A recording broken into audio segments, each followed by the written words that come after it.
Okey, Khairin. Assalamualaikum.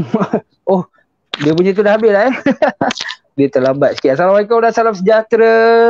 Bersama kita lagi Ing Ramadan. Bersama kita di page Ing Ramadan lagi untuk Ing Ramadan Art Podcast. Ini dah episod keempat.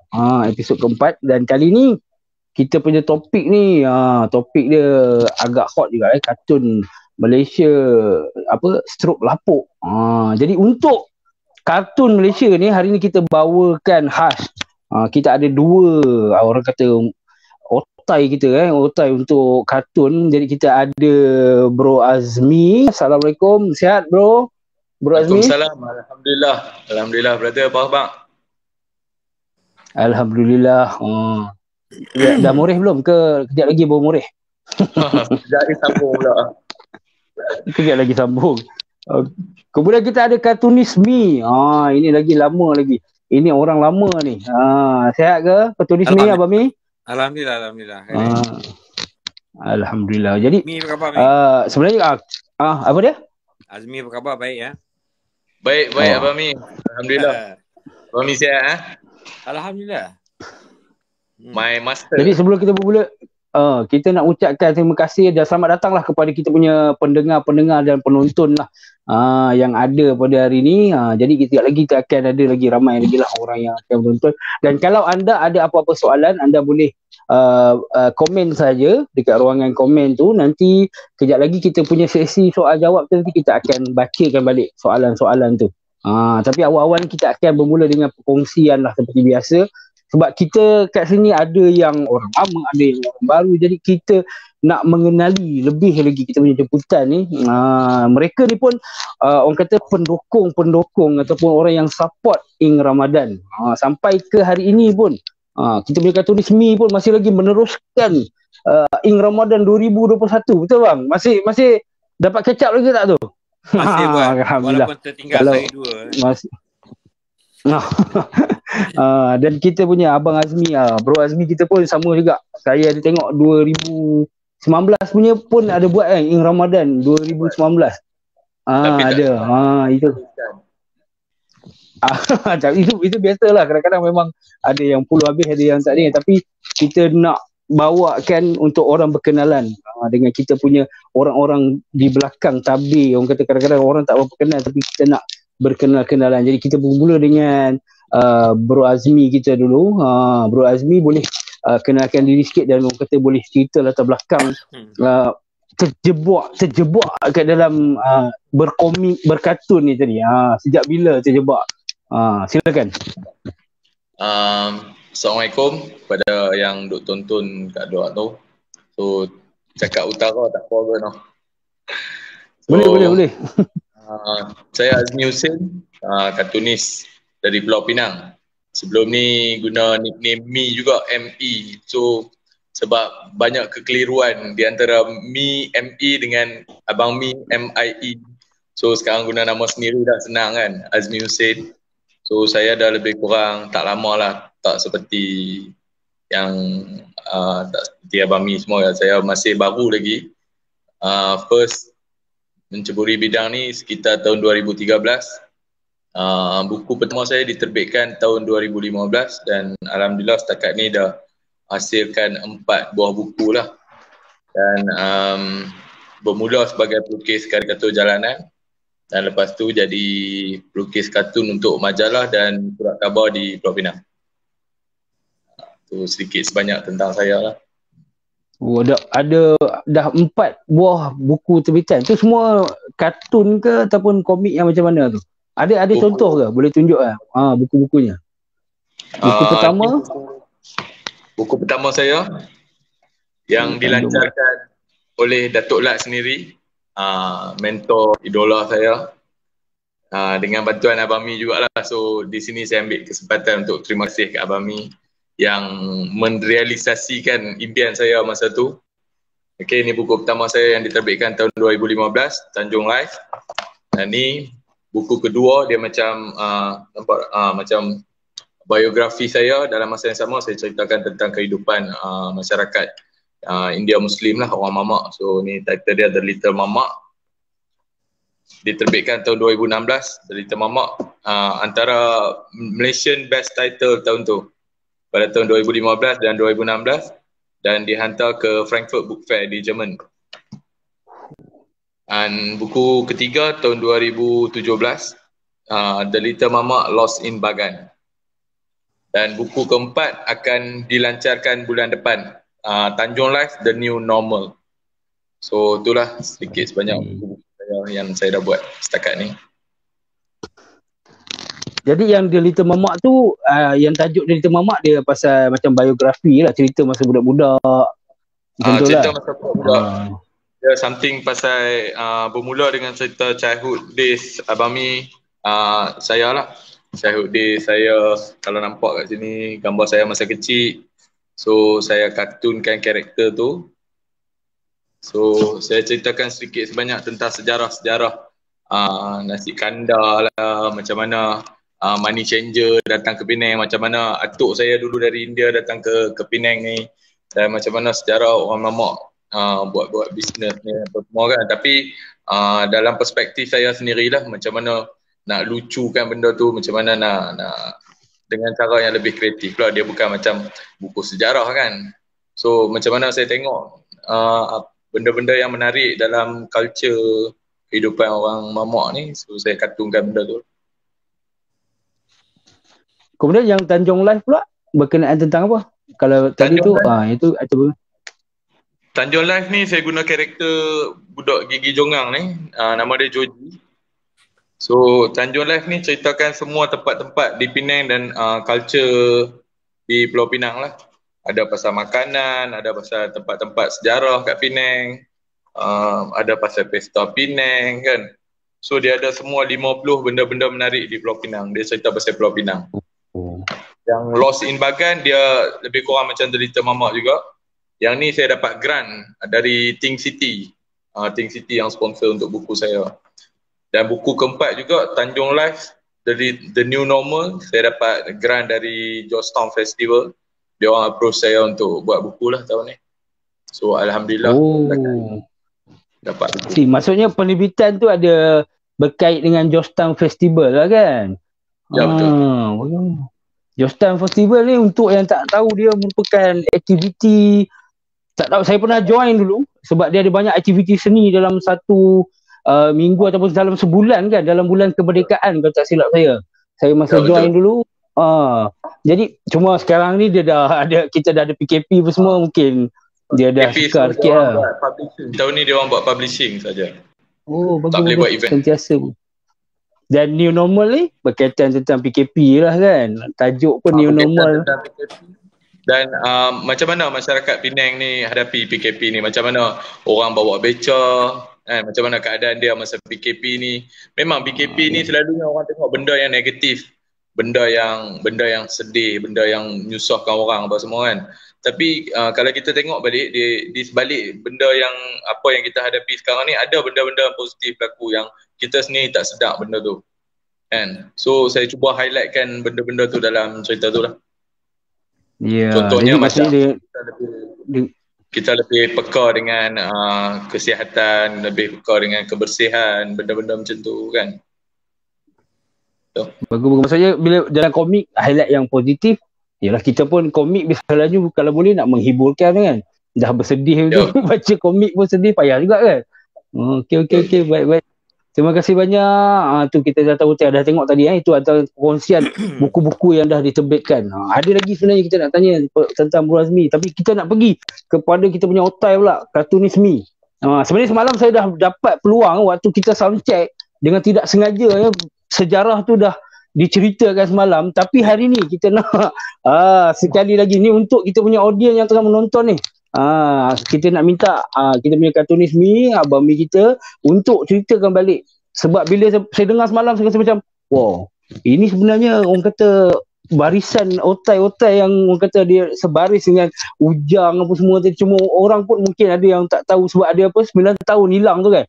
Jadi kita nak minta kongsikan bersama dengan kita punya audiens bagaimana bermulanya Kartunis Mi, Abang Mi kita, macam mana bermulanya dia punya dunia kartun tadi tu. Silakan bang. Okey, terima kasih. Assalamualaikum warahmatullahi wabarakatuh.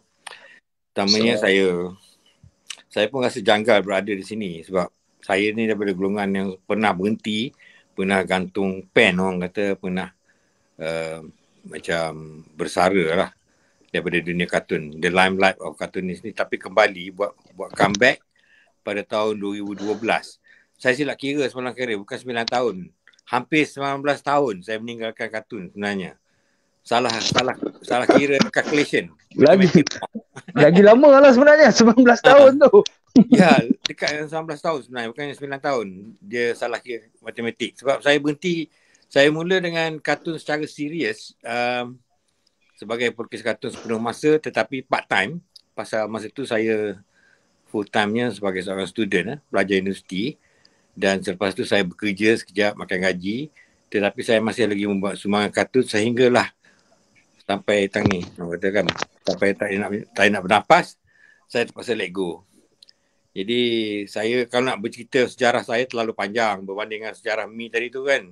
Sebab Mi pun lahir pun setelah saya orang kata apa, found out about kebolehan Mi dan juga bakat dia tu agak lewat bagi seorang kartunis macam Mi tu. Sebab sepatutnya dia lebih dahulu menonjol, tetapi disebabkan oleh orang kata apa, takdir. Allah Ta'ala dah takdirkan pada tahun 2013 baru dia keluarkan buku, maka buku dia tu terus keluar, terus meletup di pasaran kan. Pada 2016 buku dia jadi buku terbaik, title the best title. Saya berulang-ulang kali cakap mengenai mamak ni sebab kadang-kadang ada orang rasa sensitif nak sebut mamak, tapi sebagai seorang mamak sepatutnya macam Azmi ni, saya kenal ramai sebab isteri saya orang Penang ni, tahu kan. Ya, betul. Saya bercampur dengan masyarakat Penang, masyarakat mamak ni ramai. Keluarga belah isteri saya ada yang yang berasal daripada India Muslim dan sebagainya, dan saya kenal macam mana perbezaan antara mamak dengan India Muslim. Bukan maksud saya India Muslim yang bukan mamak ni, bukan Melayu Pulau Pinang. Macam Azmi orang Melayu Pulau Pinang, dia lah hero nasi kandak sebenarnya. Kalau compare dengan orang silap tengok, orang tengok macam mana mamak yang buat kedai mamak, yang buka stationery tu kadang-kadang dimistakenkan dengan mamak Penang ni. Mamak Penang ni unik. Macam Azmi, buku dia sebab tu meletup sebab dia memberi satu gambaran yang baru sehingga Datuk Lat sendiri pun terkesima lah dengan pendedahan yang Azmi tunjuk mengenai penghidupan budaya. Sebab di segi sosio budaya di Malaysia ni banyak lagi selain daripada Melayu, Cina, India. Ada mamak, ada Cina Baba dekat Melaka kan, ada India Citi dekat Melaka juga, dan ada peranakan dan sebagainya. Banyak yang kita nak explore, tapi bukan itu kita nak cerita malam ni kan. Jadi malam ni saya bercerita mengenai diri saya lah. Saya mula melukis kartun sejak daripada sekolah rendah lagi. Saya pernah bercerita dengan Khairi semalam, saya satu kelas dengan seorang ikon lawak di Malaysia ni, dan ia juga seorang sutradara filem, iaitu saudara Sabri Yunus. Kalau Sabri menonton malam ni, mungkin Sabri akan boleh mencelah lepas ni. Dan saya membesar bersama Sabri satu kelas daripada darjah 1 sampai darjah 6. Jadi sepanjang zaman persekolahan tu, sebahagiannya saya wastekan, saya bazirkan dengan menconteng buku. Jadi saya sebenarnya sepatutnya tumpu perhatian pada pelajaran, tapi saya lebih pada menyonteng buku, menyebabkan banyak insiden-insiden berlaku di mana saya kena berdiri atas kursi, kena baling buku dekat cikgu, kena denda dan sebagainya kerana conteng buku. Jadi itu perangai budak-budak dulu. Lain pada sekarang. Sekarang ni kalau dah tangkap sebab bawa game ke sekolah, bawa handphone kan. Jadi dulu itulah kerja kita. Kejahatan kita kat situ lah kan. Jadi pada masa saya darjah 5, darjah 6 saya dah buat komik. Komik daripada kertas A4 lipat 2, di-staplekan di tengah-tengah tu kan. Jadi sebuah buku A5. Itu komik.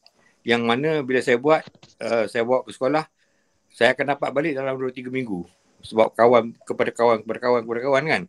So dari situ ramai kawan-kawan kata, kenapa tak buat betul-betul? Maksud betul-betul tu hantar kepada penerbitan lah. Sebab masa tu draw pun pakai ballpoint. Pakai pensel, pakai ballpoint. Jadi tak tahu cara yang betul. Tengok dalam komik-komik yang duk beli tu kan. Pada tahun 70, semua korang belum lahir lagi. Pada tahun 70, saya mula terpikat dengan sebuah kartun yang bernama Si Atan oleh Lat, LAT, dalam majalah Dewan Pelajar. Tahun 70. saya darjah 3, umur 9 tahun, saya tertarik dengan kartun tu. Saya kata, wah, mamak ni buat kartun kelakar lah kan. Tiap-tiap bulan saya beli dan saya tengok saya telah mula meminati Datuk Lat dan saya memberitahu Datuk Lat, kartun pertama yang saya tengok ialah kartun dia bawa basikal, langgar pokok, tinggal kat pokok, balik rumah jalan kaki. Dan anak bapak dia tanya, mana basikal? Accident kata. Okey, Datuk Lat ingat kartun tu tahun 70. Itu kartun pertama yang mendorong saya selepas itu untuk melukis kartun secara suka-suka lah.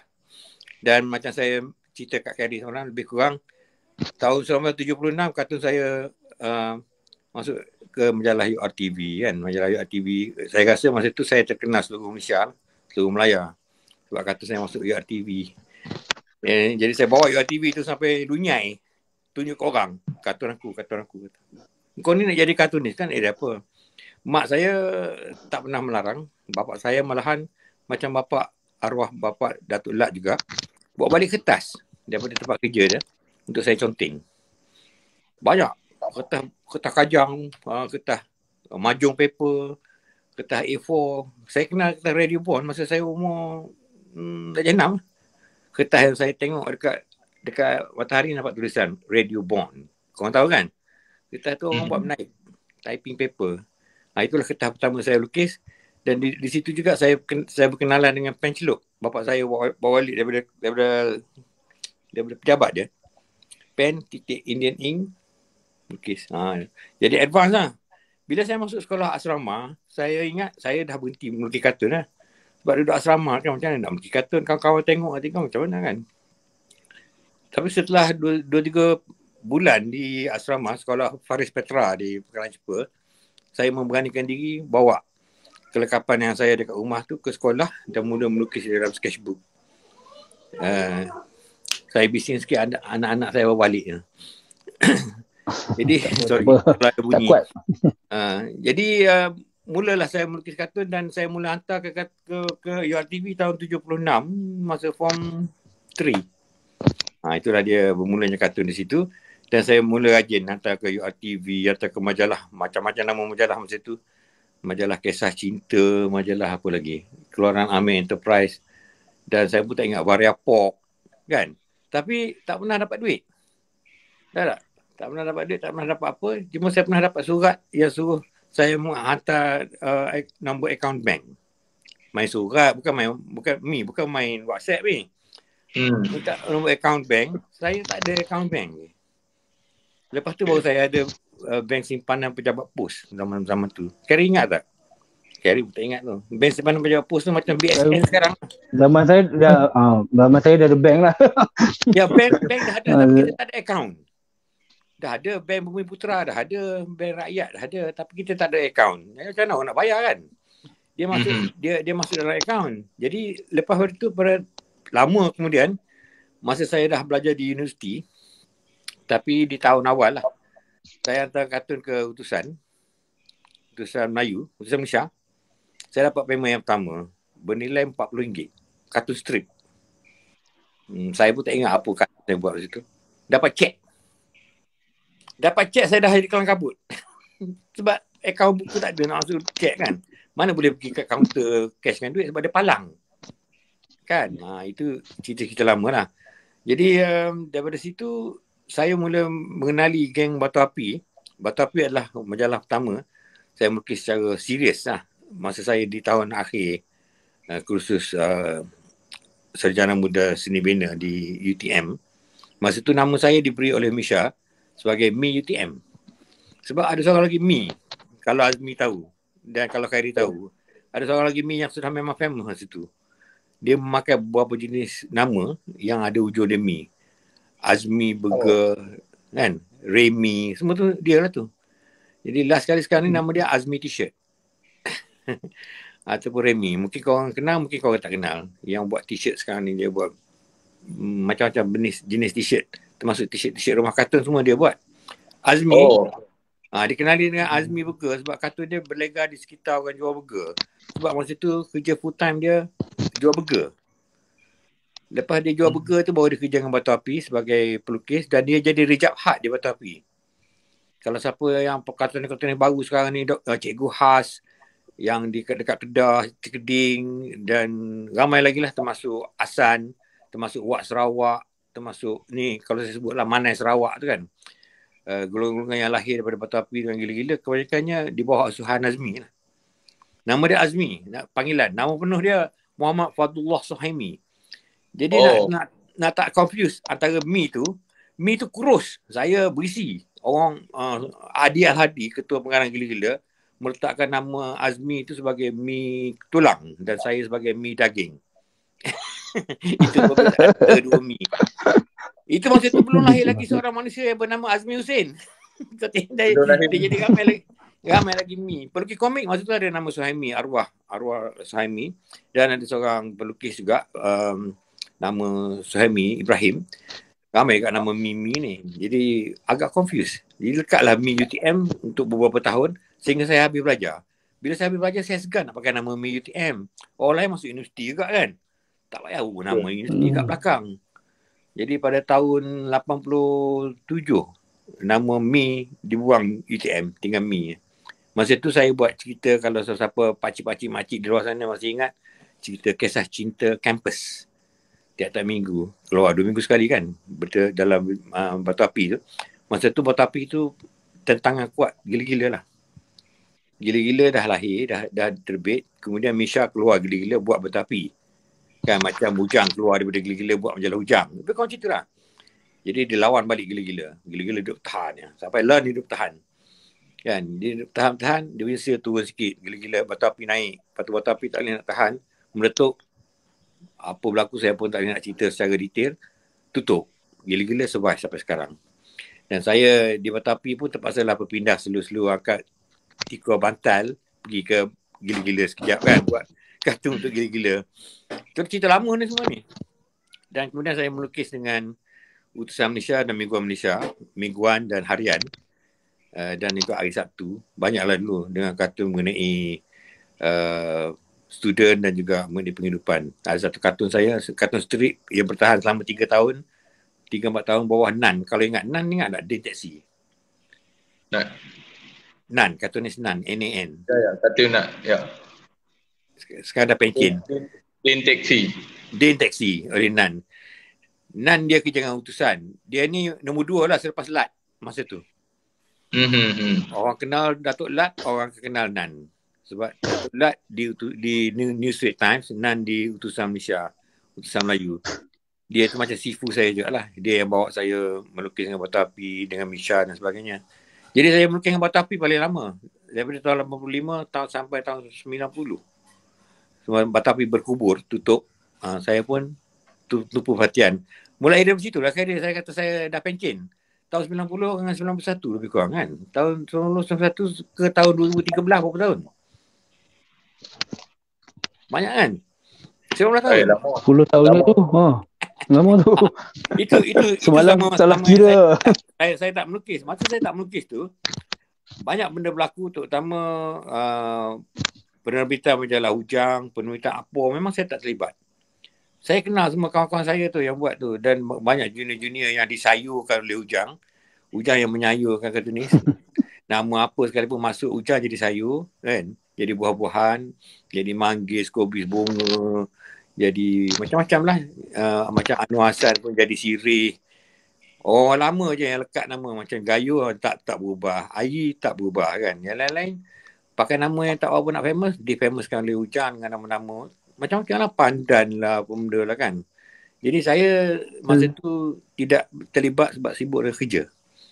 Sibuk dengan membina keluarga, kahwin, semua membesarkan budak-budak. Jadi tak kartun sangat lah. Tapi follow kartun ni. Tak pernah berhenti. Sehinggalah pada tahun 2011 ke 2012. 2012 saya terbitkan buku pertama saya yang dinamakan Apa Cerita ni. Apa cerita? Yang saya lukis dalam ni, saya lukis pakai pensel. Masa tu tak ada pen, tak ada apa-apa. Lukis pakai pensel, pakai tekan ni. Tekan, pakai tu. Lepas tu shoot dengan kamera, telefon. Masuk dalam Photoshop, enhance. Enhance tu nampak hitam-hitam, gelap. Tunjuk kat Datuk Lat. Datuk Lat kata apa? Ini dah boleh buat buku. Buat buku, Datuk. Yalah, buat buku lah. Dia kata, barulah kita ada buah tangan sekarang. You dah tinggal lama. Tapi siapa kenal you lagi, dia kata. Betul juga kan. Jadi saya balik termenung lama. Masa tu saya pada ketika yang sama, bermulanya Ing Ramadan secara tak sengaja tau. Khairi, Azmi. Ing Ramadan yang saya buat ni berpunca daripada melukis kartun untuk Facebook. Masa tu dah ada Facebook. Saya start register Facebook tahun 2011. 2011 saya buat. Saya masuk Facebook. Masa tu tak ramai lagi. Dan tak bawa pandai lagi. Main-main. Seronok-seronok je. Tag sana, tag sini kan. Virus sana, virus sini. Jadi saya tiap-tiap hari bila start bulan puasa tak ada kerja nak buat, kononnya lah. Saya lukis kartun pertama dalam apa cerita ni. Yang menunjukkan orang pergi beli barang makanan di pasar Ramadan. Mana kejap di sambil tu. Jadi kartun pertama tu terbit setiap hari di bulan Ramadan sampai 30 hari, sehingga ada seorang kawan juga yang kata ni dah boleh bukukan ni apa ni. Tahu siapa orang tu? Orang tu bernama Sukun. Kartun ni. Oh, Sukun. Ini kartun Ing Ramadan pertama. Bagaimana orang pergi ke bazar Ramadan. Lepas tu diikuti dengan hari kedua, hari ketiga, dan setiap hari sampai satu hari saya terlupa dan saya tak sempat nak lukis. Saya ditanya, hari ni tak ada kartun ke apa ni? Kan? Nanti besok saya buat dua.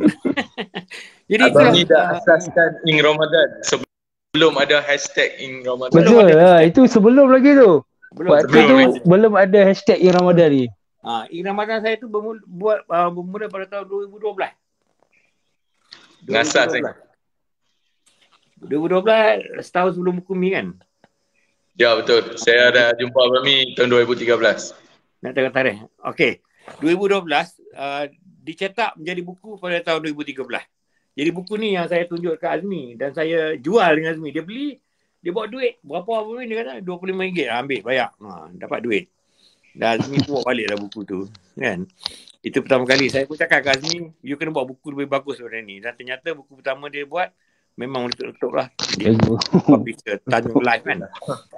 Tanjung Live yang pertama. Ini buku pertama saya. Lepas tu dapat dicetak sikit lah, 3,000. Sold out. Sold out sampai saya sendiri cari tak jumpa. Lepas tu baru dia print balik. Lepas tu baru keluar yang kedua. Apa cerita pula ni? Diterbitkan oleh Brita Publishing yang menerbitkan semua buku-buku Lat masa tu. Lat masa tu ada 18 title yang diulang cetak berpuluh-puluh kali oleh Brita Publishing. Dan Brita Publishing banyak orang kata apa, buat duit lah, lomba emas lah. Buku-buku Datuk Lat masa tu collection daripada terbitan The Scenes of Malaysian Life dalam New Straits Times kan, Datuk Lat punya. Ini bercerita mengenai kartun di Malaysia lah. Jadi Datuk Lat buat buku bermula daripada Lots of Lat, Lat's Lot kan, Better Lat Than Never, dan macam-macam tajuk, Doctor Who dan sebagainya. Itu semua collection. Datuk Lat buat buku yang keluar gedebuk idea baru setelah dia famous adalah Maksumnya. Kartun lain collection. Terus saya cerita pasal yang 3 orang budak menangkap pencuri itu zaman di sekolah Langdah lagi. Dan cerita tak ngapalah mak semua tu collection daripada Berita Harian. Apa nama? Keluarga Si Mamat. Keluarga Si Mamat kan. Keluarga Si Mamat. Jadi buku yang betul-betul Maksum. Sekarang ni Datuk Lat sedang mengusahakan penerbitan Maksum nombor 2. Maksum 2. Yang mungkin akan hit the market bulan 7 ni. Dah nak siap dah sikit. Kan? Saya pun tak ditunjukkan langsung. Dia berhasil langsung. Tapi dia cerita apa dia buat. Itu Datuk Lat. Jadi itu juga. Tapi itulah tak dapat nak tengok lagi apa kandungan tu kan. Kandungan secara kasar, kalau you tengok Star Wars, saga, cerita Star Wars kan selepas pada episod 4, 5, 6, dia tak cakap episod 6 dia start dengan The New Beginning, The Return of the Jedi kan. And then keluar yang nombor 4 tu adalah episod 1. Siapa ingat? Ingat tak? Betul. Bagaimana Darth Vader kecil lagi masa tu. Kan? Anakin Skywalker. Dalam cerita Maksum pun Datuk Lat nak buat episod 1 juga Maksum. Maksum lahir. Maksum dalam buku Maksum Sebenar, siapa baca, mencerita mengenai remaja yang ke Kuala Lumpur cari kerja, last kali nak kahwin kan. Dalam maksum yang nombor 2 ni, Datuk Lat kata dia nak buat bermula daripada maksum lahir dan maksum dibesarkan. Banyak flashback dan juga flash forward lah. Wow. Jadi, lebih menarik lah. Nak menjadikan maksum yang ada sekarang ni macam mana dia dibesarkan oleh bapak dia, yang mana kebanyakannya dikutip daripada pengalaman sebenar. Lepas tu ni ini info mahal ni.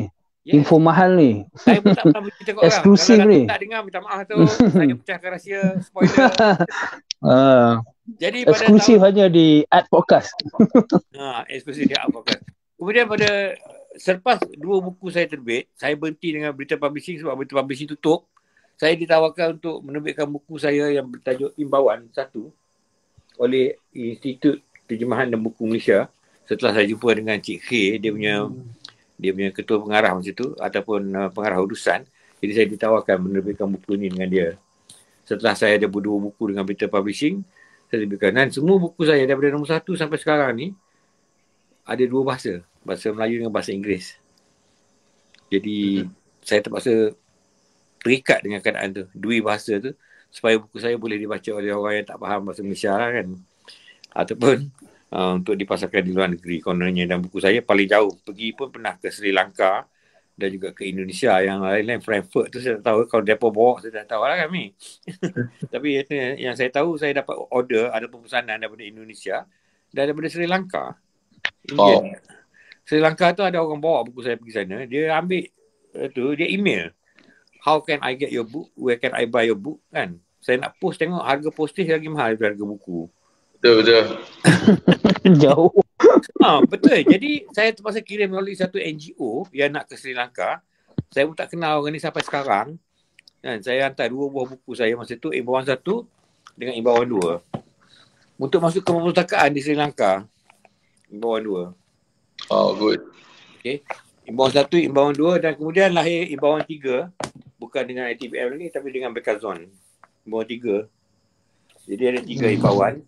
Dan imbauan-imbauan tu telah diabadikan ke mangkuk tingkat. Saya baru nak tanya ni tadi. Dah keluar dah ni. Saya ternampak ni. Mangkuk tingkat. Mangkuk tepen ni. Tipen lah. Dia dah terjual tepen. Bukan 1 tiket lah. Dalam masa seminggu habis. Jadi saya terpaksa reprint.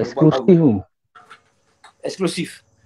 Jadi ada yang baru simpan untuk saya satu nah. Saya reserve siap-siap. Lah ni tak boleh nak simpan. Tengah-tengah cakap minta maaf, ampun. Orang dah order, tak siap lagi, orang dah bayar. Kalau Mi nak, kemudian. Dah tenang ni kan. Tenang semua. Mi remind saya balik. Saya pergi buat lain. Baik. Itu tak apa. Mi ke Khairi ke siapa. Sebab yang orang order melalui Shopee dan mencapai 100 lebih, production tak boleh nak kejar. Oh, Alhamdulillah. Orang punya kata production tak nak ligan. Orang minta sampai 5-60. Satu hari dia tak boleh buat.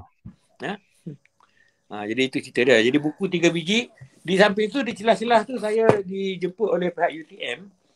Buat buku bersama dengan kartunis graduate UTM yang dinamakan Desus Desas. Corak-coret UTM.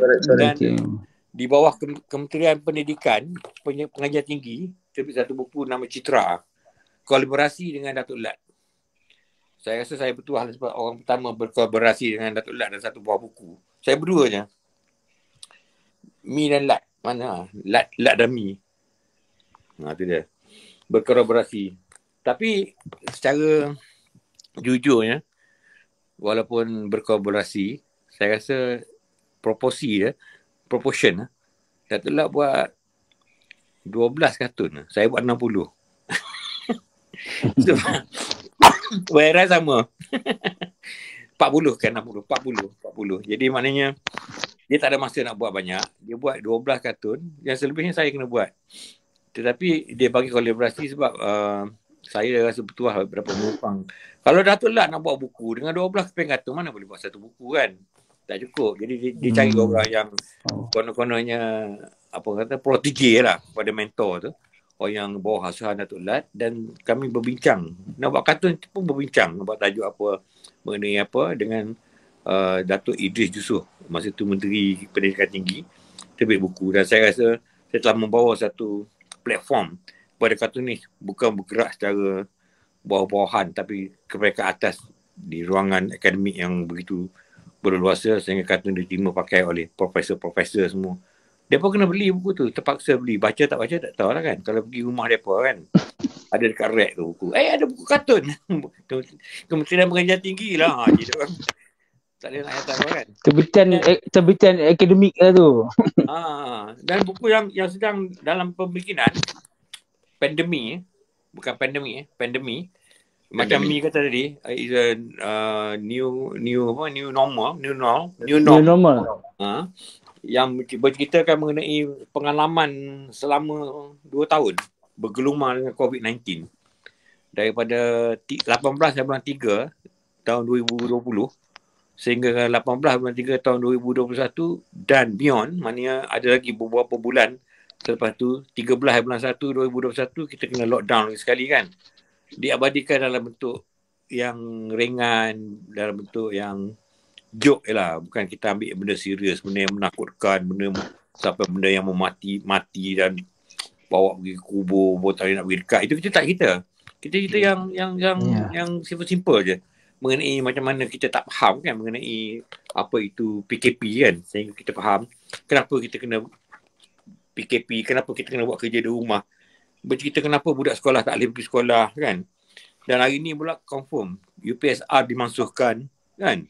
Tak ke pelik kan COVID punya pasal kan. PT3 pun dibatalkan.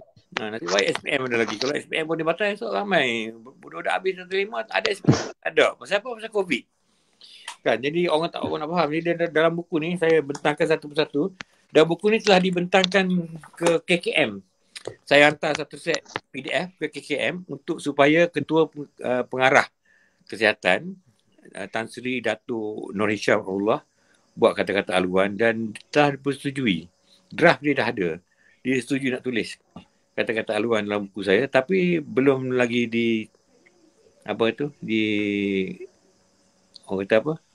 belum lagi di apa perkataan ni?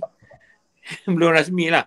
Benda tu belum sampai kepada saya untuk saya belum keluar lagi yang confirm. Sebab dia dah sibuk. Elok masa dia tulis tu, masa tu kita improve. Kita dah kes baru dah kurang daripada 1,000 tau, 900 lebih. Dah kurang. Masa tu. Tiba-tiba naik jadi 1,000 lebih. Sekarang hari ni dah 3,000 tau. 3,000 lebih. Jadi mungkin dia nak betul balik apa yang dia cakap tu mengenai macam mana rakyat Malaysia sekarang ni kan, terutama di Kelantan, negeri saya, negeri kelahiran saya, di Kelantan yang menjadi kes baru dan juga kedegilan rakyatnya. Orang Kelantan kan gedeber kan. Gedeber is something kan. Jadi dia tak takut COVID ni. Dia lebih penting kan nak cari makan, dia lebih penting kan nak pergi masjid, dia lebih penting kan nak pergi bazar Ramadan. Jadi dengan kedegilannya dia orang dapat lah hasil dia kan. Sekarang ni kena PKP ada dengan PKPD dan sebagainya. Dan saya berdoa lah dan saya harap geng-geng kita di Kelantan, set kita jangan pecah. Orang Kelantan kata, buatlah dengan betul, ikutlah SOP tu kan. Janganlah nak tunjuk something. Raya tahun ni dah macam mana? Macam hampir pasti tak ada beraya lah. Bukan di Kelantan saja, satu Malaysia kan. Saya pun tak boleh nak balik Penang. Dan itulah sejarah untuk saya. Kalau nak tahu mengenai kartun dan seterusnya, kalau saya nak cerita satu persatu terlalu banyak detail dia. Jadi kita belum masuk topik lagi kan, Cik Kari kan? Belum masuk topik lagi. Baru pengenalan. Tak apa. Memang sebenarnya tadi ada, biasa saya akan ada second part question, tapi sebenarnya Abang Mi memang dah kongsi semua lah. Jadi daripada cerita tadi memang kita dah dapat lah perkembangan terbaru. Kemudian sebenarnya kita nak juga apa generasi baru ni kenal lah dengan macam kartunis Mi ni. Macam saya pun memang baru lagi bila tengok Ing Ramadan baru nampak kartunis Mi ni antara yang orang kata orang lama yang selalu up to date tu. Baru saya tengok. Lepas tu antara kami pun macam boleh ajak ni. Dia orang pun cerita, Cik Mi orang pun cerita, ni memang orang lama semua. Sebab sekarang kita tahulah result dia kenapa walaupun dah lama tu macam ada orang tak kenal. Sebab kan ada orang panggil istilah dia hiatus ataupun terdiam seketika. Bukanlah pencen pun sebab sambung balik kan. Maksudnya tak bersara pun. Terdiam senyap sampai 19 tahun, 15 tahun kan. Jadi kita sebenarnya harapnya hari ni orang kenal. Generasi baru kalau yang ada ni memang akan kenal. Kemudian kita nak pergi kepada Bro Azmi kita.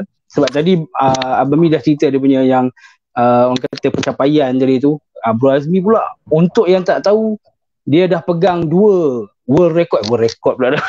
Malaysia punya rekod. Jadi kita nak kongsikan kepada kita punya orang kata viewers 2 rekod yang dipegang tadi tu.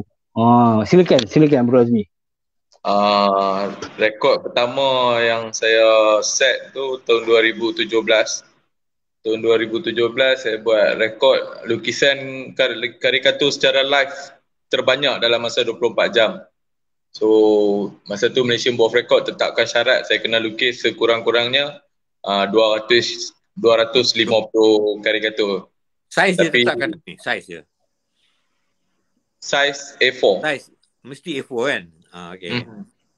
Saiz A4 dan live, dan kami kena rakam real time video sepanjang 24 jam tu lah. So saya hampir 2-3 bulan saya bertungkus lumus untuk dapatkan sponsor, dapat bantuan daripada negeri, dapat bantuan daripada YB dan ada NGO India Muslim di Penang yang banyak bantu saya masa tu lah. So Alhamdulillah pada hari tu saya berjaya lukis 320 live caricature. Banyak Banyak dan semuanya percuma. Kami tak kenakan bayaran apa-apa. Saya lukis secara percuma. Tapi dalam masa yang sama kita ada buat kutipan charity lah, untuk charity. Dalam masa 24 jam tu saya berjaya kutip RM12,000. Dan itu sepenuhnya disalurkan kepada Magna, Majlis Kanser Nasional, NKF, National Kidney Foundation, dan Persatuan Orang Buta lah. So itu rekod yang pertama. Dan rekod kedua, lukisan kopi terpanjang di Malaysia 101 meter. Itu bawah tajaan Starbucks Malaysia lah pada tahun 2019. Kena cerita sikit lukisan kopi ni macam mana, sambil melukis minum kopi ke? Betul. Lukisan kopi ni memang interesting ke? Kami tahu tapi mungkin orang-orang di luar sana tu tak faham ni apa lukisan kopi dia.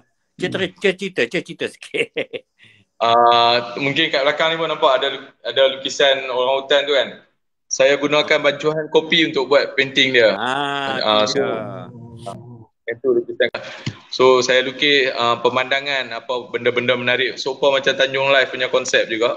Tapi saya lukis pemandangan seluruh negeri. Kopi serbuk campur ayak ni. Kopi serbuk campur ayak. Kopi Starbucks gula lah. Tak ada lah, gula tak ada lah. Nanti ada semut. Itu mahal tu. Dia bukan masalah dia rekod dunia je. Dia pasal dia pakai kopi Starbucks tu pun mesti harga dia pun lagi mahal tu. Okay. Kopi lain kena mamak murah ya. Murah. Dan ini tips daripada kartunis Kerengga, Abang Hanafiah. Dia cakap tak boleh guna kopi murah-murah, nanti lama-lama dia akan fungus. So itu satu yang saya dapat dia pernah lukis. Saya pernah tengok lukisan fine art dia menggunakan kopi. Tapi dia tak buat ikut macam ni lah. Dia tak buat lukisan panjang. Dia buat fine art. Dia lukis buah kelapa yang dikopek dengan dia punya parut. Dengan dia punya rambut, dengan isi semua tu. Itu Kerengga pernah buat. Tapi dia tak pernah buat rekod macam ni lah. Tapi itulah saya dapat tips dari kartunis Kerengga betul. So kena guna kopi yang berkualiti. Dia kalau kopi biasa-biasa tu dia akan apa? Fungus, maksudnya dia akan berkulat lah. Dia akan berkulat atau dia akan faded colour dia. Tapi lebih bagus kalau ada spray. Kita pakai yang untuk fine art, kita guna fixative spray kan. So saya akan guna spray tu lah lepas buat painting tu, lepas dia dah kering. Untuk kekalkan. Masa tu kalau kita baik. Terima kasih. Karif, masa tu kalau kita pergi Starbucks order kopi, tak ada tu. Masa tu kalau kita pergi Starbucks, kita order kopi, masa tu kopi dah habis dekat lukisan. Dia punya kopi dia kata tak ada, kami habis dekat lukisan. Berapa panjang ni lukisan ni? Berapa panjang? 101 meter. Tu dia. 101 meter. Usain Bolt pernah lari kat tu. Kalau nak tahu biji kopi ada lagi 2 tong dekat studio saya ni. Siapa nak beli? Tak habis. Tak habis lagi. Tak boleh minum, dah expired kot.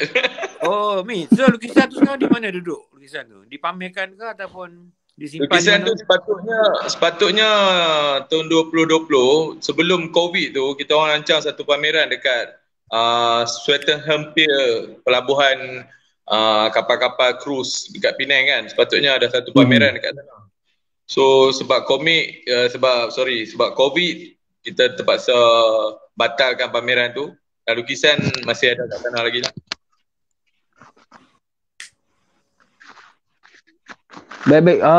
Terima kasih. Kalau dengar cerita daripada dua jemputan kita ini, memang kita tahulah orang yang dah lama dan dua-dua pun dah pernah terbitkan buku kartun. Jadi memang sesuai lah untuk kita tanyakan tentang kita punya topik tadi. Jadi saya nak terus tanya dekat Bro Azmi lah pendapat dia. Memang kita punya strok kartun Melayu ni, kartun Malaysia ni memang ketinggalan zaman ke atau macam mana sebenarnya? Pendapat sendirilah sebenarnya. Okey, pendapat saya lah kan. Bila kita tengok sebab mungkin ramai viewers pun tak faham apa yang dikatakan strok Melayu, strok Malaysia kan. Sebab saya pernah tengok satu dokumentasi dari artis luar. Bila dia nak identify kartun Jepun, dia identify dengan kartun manga, contohnya Doraemon apa semua. Dan bila dia nak identify kan kartun Southeast Asia, contoh Indonesia, Singapura, Malaysia apa semua kan, dia gunakan kartun Datuk Lat sebagai satu trademark, sebagai satu orang cakap apa? Identity kartun Southeast Asia. Contohnya kalau kata kita tengok kartun dari Indonesia, Singapura, Malaysia, lebih kurang sama dia punya lining ni. Kalau nak kata dari segi stroke yang saya faham lah, stroke ni hampir sama je. Kalau kita tengok dulu pun Mad Magazine dengan stroke gila-gila lebih kurang sama je. Cuma yang membezakannya macam yang kita sembang semalam yang Abang Mi ceritakan, dia punya karakter tu, karakter orang Asia ni, karakter orang Malaysia ni kita boleh tengok berbeza lah dengan kartun dari Amerika ke, kartun dari Jepun ke kan. Kartun Jepun mata dia besar, bersinar-sinar apa, macam cute-cute, dia dah ada identiti dia. Dan kartun kita Malaysia ni, sebab kita diversity, kita ada orang India, kita ada orang Cina, kita ada orang Bengali, kita ada baba dan nyonya, kita ada mamak kan.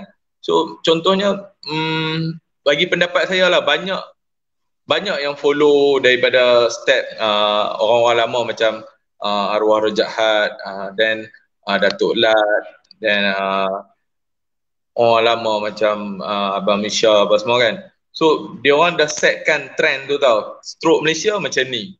So bila saya buat kartun yang black and white macam ni pun, bila orang tengok you follow Lat, dia orang tanya, dah memang sudah jadi satu, dia orang dah set benchmark dia benchmark. Itu yang dikatakan stroke Malaysia lah yang saya faham. Dan bagi saya tak lapuk sebab benda masih relevan. Macam contohnya saya masih buat buku, Abang Mi masih buat buku, kami masih gunakan stroke Malaysia, kami tak beralih kepada stroke manga ataupun Amerika kan. Saya mula tahun 2013, masa tu publisher memang susah nak dapat publisher. Saya sebelum terbitkan Tanjung Live, saya kena reject hantar dalam 13 publisher reject saya punya work. Dia cakap, sebab stroke Malaysia ke sebab ni, dia cakap komik memang susah nak jual. Dan Clarity Publishing, publisher saya ni terima book saya sebab saya buat cerita pasal Penang. Sebab buku dia sebelum ni semua berkenaan pasal Penang dan cerita tentang masyarakat apa semua, yang tu yang buatkan dia tertarik. So saya rasa masih relevan, tak nak kata lapuk tu tak lah. Cuma how we present it, macam mana kita sampaikan benda tu kepada masyarakat, terutamanya pembaca lah. Maksudnya sampai sekarang pun macam daripada perkongsian tadi pun Abang Mi dengan Azmi sendiri pun pengiktirafan tu ada. Kalau kita nak kata lapuk, takkanlah orang kata kementerian pun nak buat buku siap masukkan wajib beli apa semua kan. Sebab kalau kata dah tak relevan atau apa, mesti orang dah tak iktiraf kan. Jadi maksudnya itulah cara kita nak bawa tadi tu. Sebab memang zaman berubah, kita rasa orang pembaca ke berubah, tapi cara kita nak present tu betul-betul. Jadi kalau saya nak tanya dengan kita punya hotel pula, kartunis Mi, pendapat tentang sekarang ni memang tidak kita tak boleh nafikan minat pembaca ataupun yang di kalangan muda lah, kebanyakan memang dah beralih kepada orang kata belah-belah lain, belah apa manga, belah Jepun. Dia macam minat dan sampaikan dia, bila dia pun baca daripada umur kecil macam tu, bila dia jadi pelukis pun dia pun macam ambil dah membawa ada. Jadi sebenarnya adakah ini akan membunuh orang kata kita punya kartun Malaysia ni tadi? Pendapat Abang Milah tentang orang yang lukis strok-strok baru ni. Silakan. Dia dalam kartun ni dia ada satu perbezaan yang amat nipis, satu garisan halus. Kalau English kata a very fine line differentiating between cartoon and comics. Komik dan kartun ni walaupun dalam satu kategori yang sama, di bawah kategori catches ataupun lakaran, tetapi ada garisan yang memisahkan antara kartun dan komik. Jadi kartun ni very general, segala jenis lukisan yang simple itu interpretasi oleh yang diterima pakai oleh Webster Dictionary lah. Lakaran-lakaran simple yang digambarkan dalam bentuk yang simple juga, mesti perkataan simple tu timbul. Tetapi bila dijadikan komik, kadang-kadang dia jadi lebih detail. Tambahan pula sekarang ni dengan digital kan, dia jadi detail dan sebagainya. Dan komik itu lebih memberi satu gambaran yang lebih berleluasa, lebih apa kata, lebih real daripada kartun. Kartun can be a very single line, very simple line. Dan di situlah timbulnya stroke, di mana seorang kartunis dengan seorang kartunis lain perbezaannya adalah selain pada idea adalah stroke. Okay? Stroke itu adalah cara dia melukis. Kalau kita dengar dalam bahasa perubatan, stroke tu sejenis penyakit yang ditakuti kan. Jadi banyak orang tanya saya, di mana-mana kita buat bengkel, orang tanya, what is stroke? Ya kan? Apa maksud stroke kan? Stroke ni lahir daripada banyak faktor. Pertamanya, macam mana cara kita melukis. Yang keduanya, cara kita tarik. Yang ketiganya, bahan yang kita gunakan. Sama ada brush dengan ink, ataupun pen, ataupun pencil, ataupun apa saja alat lukisan. Dan sekarang ni kalau kita gunakan digital, kita boleh gunakan apa saja yang kita nak. Kita boleh pilih kan, nak brush tip ke, nak pakai solid ke, line tebal nipis dan sebagainya. Itu adalah stroke. Jadi bila kita gabungkan stroke Melayu ataupun stroke Malaysia tadi tu dengan tajuk perbincangan kita hari ini, kita cuba nak gambarkan bahawa setiap stroke oleh satu kartunis itu yang menggambarkan orang kata lokaliti, macam Azmi cakap tadi tu, menamakan Malaysia, di mana letaknya. Bukan saja dari segi cara dia tarik lain, sebab kadang-kadang pelukis yang nak lukis satu stroke tu terpaksa melukis orang Eropah. Contohnya pelancong datang ke Malaysia, macam Datuk Lat buat. Kita ambil contoh Datuk Lat lah, senang orang kenal semua kan. Pelancong datang ke Malaysia, dia mesti lukis orang tu rupa dia macam Mat Saleh. Dengan ketinggian dia, dengan hidung dia mancung, mata dia dalam kan, mulut dia nipis, dagu dia ke depan. Jadi kalau dia lukis setiap hari macam tu, dan bagi nama orang tu Mamat, tak sesuai lah. Kalau bagi nama orang tu George ataupun John, sesuai. Di situ kan kita nak memperkenalkan karakter tu dalam lukisan kita, yang membezakan antara stroke Melayu dengan stroke Mat Saleh ataupun Jepun dan sebagainya. Ini terlalu luas. Tetapi kalau dikatakan stroke Melayu, saya pernah diiktiraf oleh Rumah Kartun Rosem di Kelantan sebagai kartunis budaya, sebab saya suka, genre saya melukis kebudayaan Melayu. Orang main wayang kulit, orang buat wow, orang main konda-kondi, orang main congkak dan sebagainya. Itu kegemaran saya mengimbau kisah lama. Sebab tu tajuk yang saya ambil tajuk imbauan. Dan di situ saya disamakan dengan Datuk Lat dari segi genre nostalgic kan. Cerita-cerita lama. Jadi orang ada tengok kata, ini stroke lama ni, orang sekarang tak lukis lagu ni lagi dah. Kan, sebagai contohnya macam untuk Ing Ramadan tahun ni, ini antara yang terbaru lah, dua hari lepas saya buat ni. Kan. Di sebuah rumah kampung Melayu, di situ dah ada stroke Melayu. Dan orang yang duduk di situ pula dengan kain pelekatnya, dengan cara orang Melayu kita kan, rambut dia dan makcik tu, bila orang datang hantar barang, dia sibuk cari tuala kan, nak tutup kepala, tutup aurat dan sebagainya. Itu semua tu budaya kita yang kita perlu gambarkan. Kita boleh lukis perempuan seksi, tetapi untuk apa? Untuk menggambarkan bahawa perempuan tu seksi. Tetapi kalau kita lukis makcik seksi, tak sesuai. Makcik kena pakai baju kebaya, kena pakai tudung kan. Jadi di situ dia tengok dari segi fungsi. Jadi stroke yang kita buat, genre yang kita pilih harus kena dengan keadaan. Jadi nak balik kepada perkataan lapuk tu sebenarnya tak timbul. Lapuk tu kalau kita berjaya buat kartun-kartun tu dalam bentuk Melayu dan dianggap lapuk, itu satu kejayaan bagi saya. Bagi saya satu pencapaian. Maknanya kita berjaya melayukan stroke kartun. Macam sekarang ni kalau tengok kata-kata keluaran Gempak, minta maaf ya, publisher dan juga pelukis-pelukis Gempak yang buat cerita back to school, cerita campus life dan sebagainya, kartun tu lebih bercorak manga, macam Azmi cakap. Kerana mungkin dia besar dengan majalah manga kan. Jadi dia buat budak sekolah pun tak nampak macam budak Melayu lah. Dengan strok mata bulat je. Bulatnya sebulat-bulatnya kan, dengan kepala bulat. Memang cute nampak. Tapi dia sekadar kartun, tetapi dia nak digambarkan secara kebudayaan. Seni dia tu kurang diserlahkan. Kalau kita tengok kan, kalau nak buat 3 orang budak Melayu, budak Cina, budak India, mesti kita bezakan dari segi saiz mata dia. Yang Melayu luas sikit, yang India lagi luas, lagi dalam. Yang Chinese mungkin satu line je, supaya nampak mata dia sepet. Itu dari segi fizikal. Dan dari segi kebudayaan pula, kaya pula. Yang Melayu mungkin pakai kain pelekat macam Datuk Lak buat. Kan tak pakai baju. Yang India pun mungkin pakai seluar saja, tak pakai baju. Macam Azmi kecil-kecil dulu dalam Tanjung Live dia tu. Dan yang Chinese pula mungkin ada pakaian Cina dia kan. Pakaian, situasi, location, background dan sebagainya itu akan menggambarkan kebudayaan, masa dan juga amalan sosio budaya sesuatu kaum. Jadi kalau kita berjaya capture each and every sosio budaya tu dalam persembahan kartun kita, bagi saya kita telah berjaya. Dan soal lapuk tak lapuk akan timbul bila kita kata ini strok lama kan. Kalau kita berjaya kekal dengan strok lama, bagi saya satu achievement. Itu pandangan saya. Maksudnya selagi kita bawa lagi benda tu kan, mainly sebenarnya dia berkenaan tentang identiti lah. Kalau kita buat lukisan kita rupa budaya Malaysia tadi tu, dia masih lagi boleh dikatakan strok Malaysia lah kan. Yang penting cara kita bawa tu lah, jangan kita tinggalkan, teruskan. Jadi kat sini ada soalan sebenarnya ni.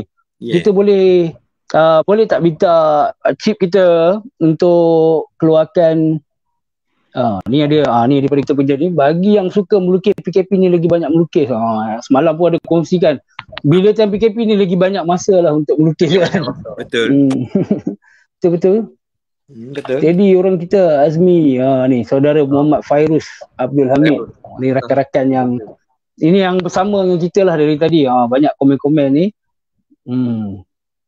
Kemudian kita ada kat sini genre mainkan peranan. Assalamualaikum tuan-tuan semua, daripada Tuan Syarul Huda. Kemudian kat sini kita ada saudara Azban ni. Dia kata tokoh kartunis Pulau Pinang 2021. Ya betul. Untuk yang tak tahu, saudara Azmi kita, dia merupakan tokoh kartunis Pulau Pinang 2021 tahun ni. Kemudian kita punya Abang Mi, kartunis Mi, merupakan tokoh kartunis Malaysia 2020. Tahun lepas punya. Jadi dulu pun sebagai tokoh. Dah tahun ni dah dapat kat Ujang ke? Ujang dapat kat Ujang. Tu yang dia dah turun pangkat, dia jadi tukar moderator pula untuk Ujang lah. Orang-orang hebat. Ni kita punya ni antara kita punya pelukis-pelukis muda Tuan Syed Kai semua ni. Okey, ni soalannya. Maaf bertanya, adakah strok manga akan diterima sebagai kartun Malaysia? Memalaysiakan kartun manga yang digemari anak muda kini. Sebenarnya semalam kita ada mention satu komik yang membawakan mungkin kita boleh tanya Bro Azmi kita pendapat ni tadi. Kata lukis manga tapi kita bawa ke Malaysia, possible atau tidak macam tu kan? Silakan. Benda tu possible. Maaf lah saya nak mentionkan kartunis tu ataupun buku ni bukan nak kritik ke apa. Dia nak meluahkan pandangan saya lah, pendapat saya. Contoh saya ambil kartun Tan daripada saudara Ben Wong. Memang kartun dia terbaik, dapat pengiktirafan dari manga Japan and everything. Dengan kerbau tu. Storyline dia mengenai budak kampung dengan dia punya kerbau dia tu memang totally spirit kampung, spirit budak tu dengan kerbau dia semua tu memang menarik cerita dia. Tapi masa saya tengah baca buku tu, bila saya tengok bukan Melayu kami kan. Walaupun dia bukan Melayu tapi dia bercerita mengenai tapi dia Melayu. Betul. Saya tengok komik tu. Tapi bila tengok lukisan tu masa membaca, bila tengok karakter tu dengan mata besar apa semua tu, rasa macam ni budak Melayu ke budak Korea. Macam masa baca tu tak dapat feel yang macam Abang Mi cakap tu. Bila kita tengok karakter tu, kita tahu tu karakter orang Melayu, orang India, orang Cina, So saya tak dapat kat situ. Saya tengok dalam cerita tu semuanya nampak macam kartun-kartun Korea, kartun-kartun Jepun kan. So dia miss something dekat situ lah. Feel masa baca itu pendapat peribadi saya, tapi dah memang apa yang dia buat tu terbaik lah. Dia represent kartun tempatan di arena antarabangsa macam kat Jepun tu bukan satu perkara yang mudah, dan sangat respect pada band yang buat komik tu lah. Tapi tu mungkin kalau kata karakter tu looks betul-betul orang Melayu, dia akan lebih feel bila baca, bagi pendapat saya lah. Baik. Sebenarnya cerita macam ni lah, kalau saya dapat simpulkan, sebenarnya dia bukanlah satu kesalahan. Dan sebenarnya melukis Stroke Bangga yang diterima di international level ni, dengan menerapkan budaya Melayu, dia menjadikan jambatan lah untuk kita perkenalkan. Sebab mungkin orang luar akan lebih prefer, sebab dia orang lebih familiar dengan stroke ni kan. Stroke Mangga orang lebih familiar dan orang nak baca, dan dia tengok ni cerita pasal Malaysia. Jadi dia jadi jambatan untuk sampaikan budaya dia. Tetapi yang Abang Mi, saudara Azmi kita beritahu tadi, mungkin pada dia lah, ni macam personal kan, feel untuk lihat identiti Melayu tu, dia jadi macam kat situ dia miss saja. Termiss sedikit mungkin. Kalau macam kita tengok imbauan yang ada gaya Melayu, identiti Melayu, dia akan jadi macam kita boleh relate. Contohnya macam tu, sebagai orang Malaysia ke, tak kira lah maksudnya bangsa apa pun yang digambarkan dengan gaya lukisan tu, dia akan dapat, kita tengok feel, kita boleh relate. Sebab kalau macam orang yang ada, tetapi ada juga macam generasi sekarang mungkin dia tak kisah, jadi dia pun baca film manga pun tapi dia boleh relate juga. Sebab mungkin budak-budak sekarang pun dah rupa-rupa Korea, mungkin tak ada masalah sangat bila tengok kan. Tapi sebenarnya ni semua saya rasa pada pandangan saya, ini very very interesting apa yang Azmi sentuh tadi tu. Saya pun baru terdetik nak bercakap mengenai itu. Di mananya dia gunakan karakter manga dalam apa saja stroke yang digunakan sebagai manga-manga seorang manusia, boleh diadunkan dengan background kebudayaan Melayu Malaysia yang boleh mencapai satu kejayaan di segi memperkenalkan budaya kita. Kata dia tersendiri, bahasa dia adalah kartun manga. Tetapi dia tak boleh nak terpesong jauh lah. Maknanya kalau pakai kain naik ke bawah, okey. Kalau pakai seluar jeans dah out dah. Kan? Jadi kalau itu dari segi pakaian pula, bila dia balik rumah dia seharusnya rumah orang Melayu, rumah kayu. Kan kalau dia balik rumah tengok rumah teres, dah out. Jadi walaupun dia pakai stroke manga, pakailah, tak apa, tapi mesti gambarkan situasi yang sebenar. Maknanya background itu adalah penting bagi seorang pelukis. Benda yang paling malas sekali nak draw background lah. Cakaplah pada siapa sekalipun. Yang penting kita dah sampaikan, kita punya matlamat tu dah macam dah selesai, tengok background kosong.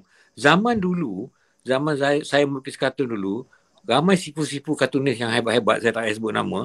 Bila kita submit kartun ada chance lagi untuk di komen dan juga di baku sampahkan bila ground dia gagal. Maksudnya kalau kita lukis keadaan kita duduk di kampung, kita lukis orang tu saja, duduk cakap dua orang, kepala dengan kepala ataupun badan berdua, background dia macam tak ada apa, tak ada gambar pokok kelapa, tak ada gambar sawah, tak ada gambar sedikit sebanyak calik-calik. Orang yang paling pandai buat calik-calik ni Datuk Lat lah. Dia buat macam detail tapi tak detail. Kita tahu, wah ini dia bersembang dekat depan kedai kopi. Wah ini dia bersembang dekat depan surau. Kan?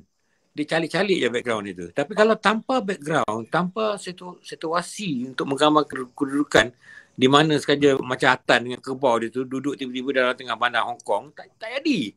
Kan dia mesti duduk dekat kampung, dekat sawah dan sebagainya. Sebab tu lah saya pernah dengar satu cerita Mak Saleh datang ke Malaysia ni mencari-cari nak bawa balik souvenir ke UK, ke London untuk isteri dan anak-anak dia. Puas mencari sehingga ada seorang kawan dia memberi dia sebuah buku yang diberi nama Lat The Kampung Boy. Dia bawa balik, dia cerita this is Malaysia bagi anak-anak isteri dia di sana.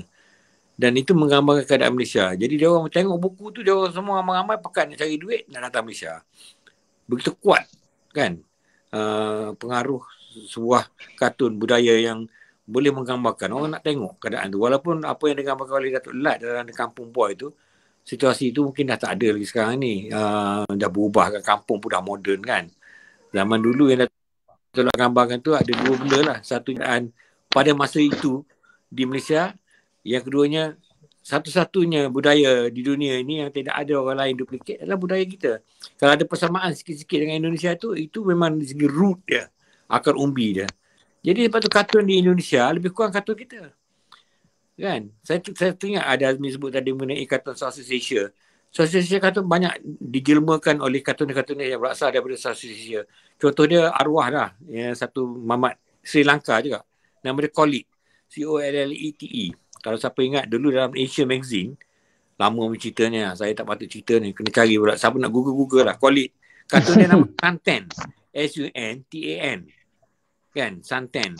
Arwah dia, Rejab Had selalu buat lawak, dia kata ni kartun santan. Santan kelapa.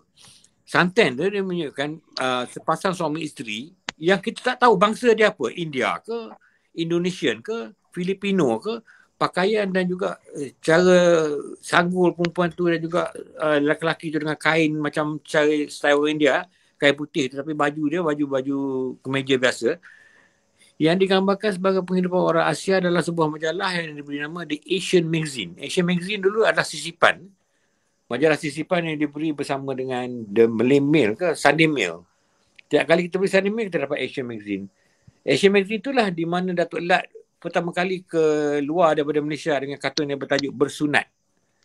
Kartun yang bertajuk Bersunat, koran tahun 70-an. Bersunat, betul. Itu kartun pertama breakthrough daripada Datuk Lat melukis dengan surat khabar Newsweek Times. Pertama sekali melangkah keluar. Masa tu tak adalah lagi orang kata rentas negeri ke apa. Melangkah keluar ke Asian Magazine sehingga dia terkenal di Asia dengan kartun yang bernama Bersunat.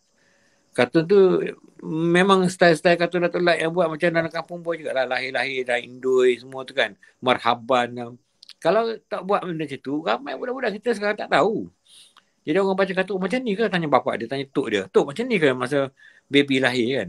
Jadi sampai ke situ dia punya detail yang Datuk Lat persembahkan dalam bentuk sosio budaya yang ingin menggambarkan melalui stroke dia.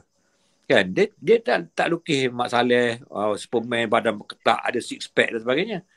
Itu budaya lain. Tetapi dia melukis orang-orang yang melengkung badan dia kan, jalan kaki pekau tu kan.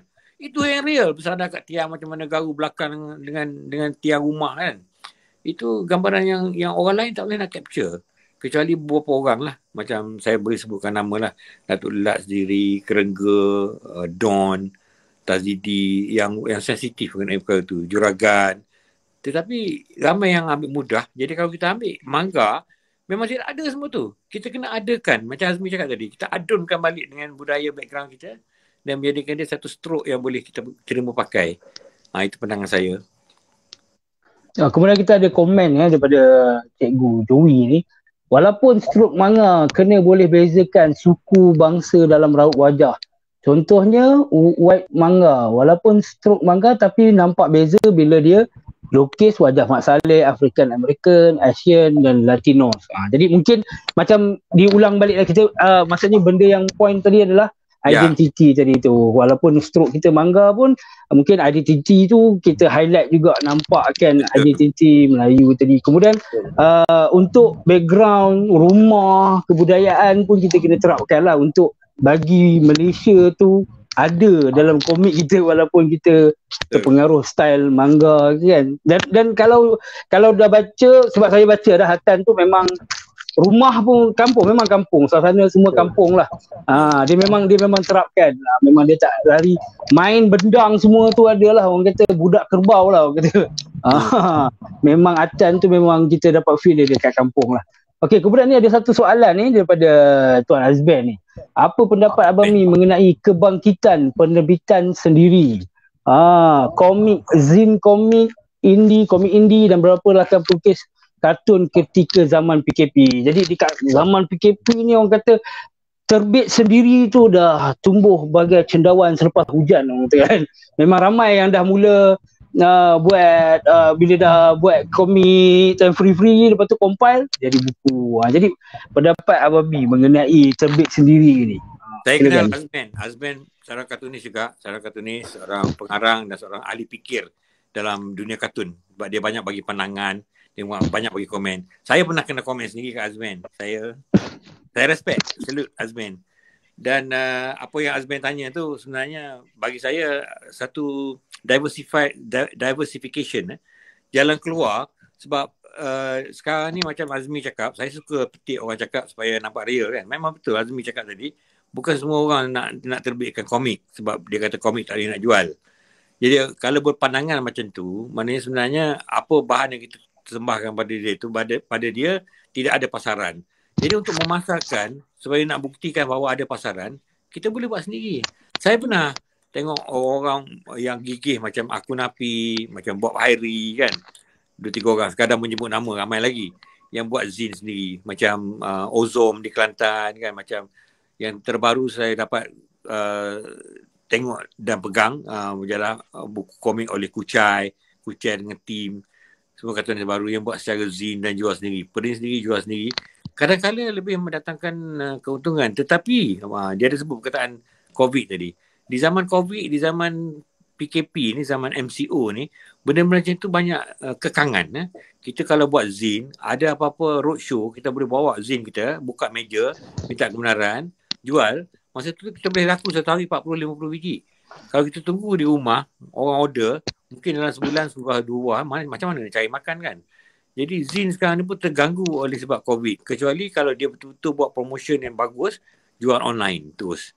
Kan? Dan cara ini adalah satu cara yang betul-betul dapat mengatasi masalah pasaran komik di Malaysia sekarang ni. Macam Bekazon buat pun, dia tak buat tiap-tiap bulan dah hujang dengan apa ni. Dia buat cuma terbitan bumper, collection dan sebagainya. Dan bumper ni orang tunggu sampai orang puas, keluar satu majalah orang beli. Kalau tiap-tiap bulan orang mungkin take for granted, tak payahlah beli, tak lama lagi dia orang jual murah ni. Itu kita tak nak. Dan berbagai-bagai cara lagi. Dan zin ni pula, kita banyak cut cost. Kita nak buat buku sebenarnya. Saya pun setelah saya buat buku sendiri baru saya tahu kos dia terlalu tinggi. Bukan kos percetakan saja, banyak lagi kos-kos lain, kos penghantaran, kos marketing dan sebagainya, dan juga bayaran kepada pelukis yang melukis dalam tu pun kita kena keluarkan duit. Jadi kalau kita buat zin sendiri dengan jemputan kawan-kawan kita yang kita tak payah bayar, tapi kita bagi balik majalah tu kat dia untuk dia tolong jual sekali. Lepas tu kita nak belanja makan ke minum kopi ke apa ke, suka hati lah kan. Dan ada juga kartunis yang pernah saya tahu membayar kawan-kawan untuk appear dalam kartun dia. Macam majalah Sukun kan. Sukun buat majalah dia, buku Sukun tu yang kenapa tak mandi. Jangan tak mandi. Berjaya. Di luar dugaan. Dia menjemput beberapa kartunis kawan-kawan masuk dalam tu, dan dia sendiri ke ataupun dia ada orang yang tolong dia membayar sagu hati. Tak banyak, tapi membayar sagu hati supaya kawan-kawan itu bersemangat. Macam apa yang berlaku pada majalah Fantasia sekarang ni. Walaupun kita masih lagi mempertikaikan mutu dia, mempertikaikan isi kandungan dia, dah masuk nombor 3 sekarang ni, tetapi sold out di pasaran sebab marketing dia pandai. Dan juga dia membayar kepada pelukis-pelukis komik tadi tu. Dia bayar pada pelukis komik tu sekian-sekian harga. Pelukis komik tu dapat buku tu free satu, yang selebihnya dia beli untuk kawan-kawan dia. Jadi dengan cara tu, maknanya saya balik pada Azben tanya tadi, zin ni adalah satu langkah yang saya rasa tak patut berhentikan, teruskan. It's a good thing to do. Boleh buat terbitan sendiri. Saya kalau ada modal, buku pandemik ni saya terbitkan sendiri ya, tapi sebab dia tebal sangat ni. Tebal ni, nak pergi print bukannya murah. Nak buat satu buku dummy ni pun dah 100 lebih dah. Kan, jadi di situ kekangan kepada pelukis-pelukis yang mencari peluang tadi tu. Itu dia kecil dia. Itulah sebab kami pun, sebab kalau untuk yang tak tahu kan, tapi ramai yang follow Ing Ramadan dah tahulah, yang menyertai Ing Ramadan yang gunakan hashtag apa semua tu, yang ikut tema. Dan Ing Ramadan ni pun dia buat kontes juga, dan antara hadiah-hadiah adalah siapa yang berjaya komplit tu nanti, yang dia terpilih, dia akan diprintkan jadi zin.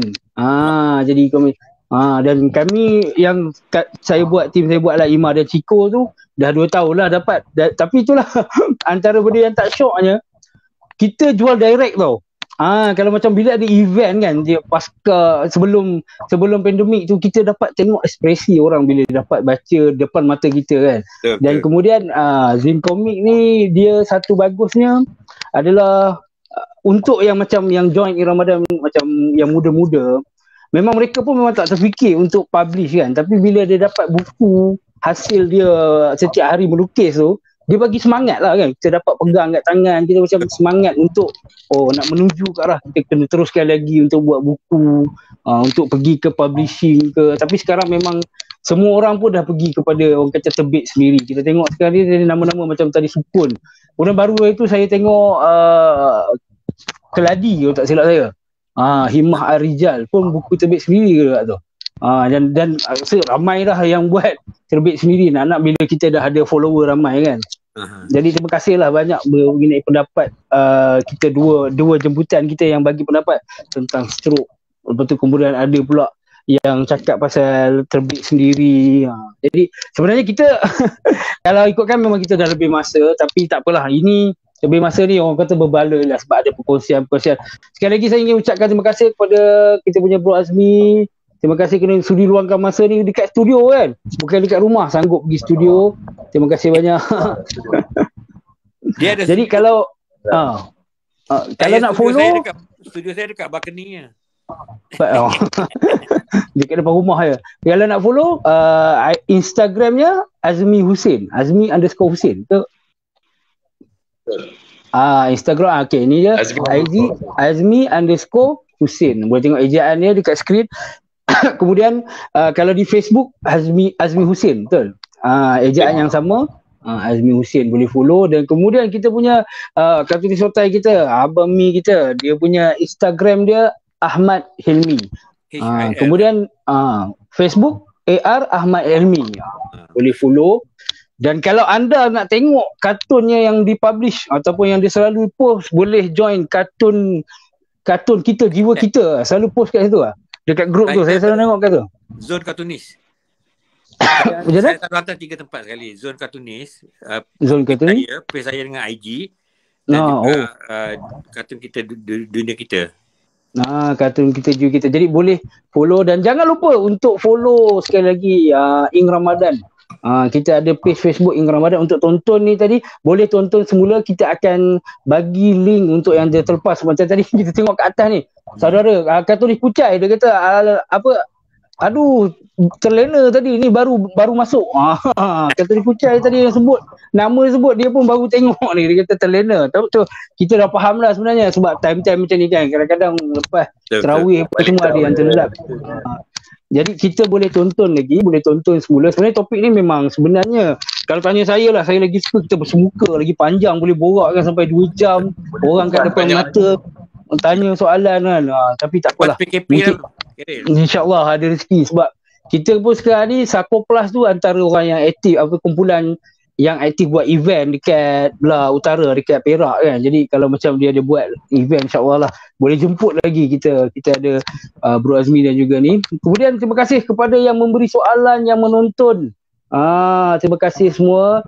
Dan kalau ada kata-kata terakhir, silakan Bro Azmi kita. Terima kasih lah kepada tim Ing Ramadan, Abang Mio and semua yang terlibat kan. Saya rasa ni satu platform yang sangat baik lah, yang mungkin tak wujud sebelum-sebelum ni. Sekarang kita dah ada media sosial ni, lebih bagus bila ada benda-benda macam ni, tambah-tambah time-time PKP ni. So saya rasa apa yang saya kongsikan tu boleh diguna pakai, boleh dijadikan satu info untuk yang baru ke, yang baru nak start ke apa. Kalau ada apa-apa salah silap tu dari diri saya sendiri, apa yang terbaik semuanya dari Allah. So kita banyakkan doa supaya keadaan PKP ni semua pulih dan kita boleh jumpa seperti dulu. Saya rindu sebenarnya nak PKL. Saya malas, boring. Semua sama. Rindu event. Kita doa lah, kita doa sama-sama akan ada event apa semua balik macam dulu kan.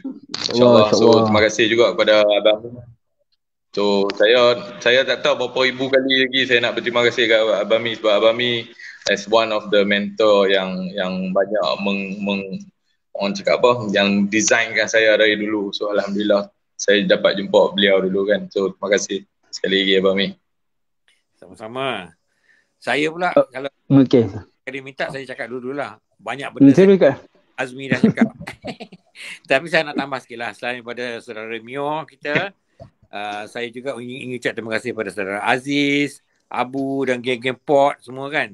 Termasuk moderator Cik Khairi kita, dan juga kepada kawan-kawan yang mengikuti program ini, yang beri support lah kiranya. Dan saya memohon kalau ada yang saya sebut cerita tu tak betul fakta ataupun tak berlaga dengan kehendak you ataupun lari sikit, saya minta maaf lah. Dan kalau perlu kita nak bincang panjang, kita boleh saja meninjau ke Facebook dan juga telefon pun boleh, WhatsApp pun boleh. Kebanyakannya kawan-kawan yang ada dalam ni yang menengok pun banyak yang kenal saya. Dan saya paling saya punya kelemahan bila berjumpa in person, tambah-tambah sekarang ni dengan pakai face mask kan, datang tegur kita jawab je tapi tak tahu siapa. Pernah jumpa kat masjid, jemaah salam apa-apa baik ni kan. Lepas tu dah pergi jauh tu, anak saya tanya siapa pak? Entahlah siapa kan. Tak ingat. Rupanya kawan-kawan itu juga. Jadi saya minta maaf lah kalau ada berlaku begitu pada kawan-kawan semua. Jadi saya rasa event macam ni patut diteruskan, dan satu benda yang amat baik lah. Pada saya tak terfikir bahawa saya boleh bercerita banyak benda-benda yang saya tak pernah ceritakan, pecahkan rahsia sana spoil sini kan. Jadi ini eksklusif cuma di apa you panggil apa program ni? Art Broadcast. Broadcast untuk Ing Ramadan. Moga Ing Ramadan ni akan wujud sampai bila-bila lah, every Ramadan. InsyaAllah. Ini pun sebagai daripada ibadat juga pada saya. Kita buat sesuatu yang bagus untuk masyarakat, untuk diri sendiri, adalah satu ibadat. Tak semestinya kita duduk atas tikar semayang berwira sebagai ibadat kan. Jadi saya ucapkan terima kasih banyak Cik Khairi, Mi. Nanti kita sembang lain.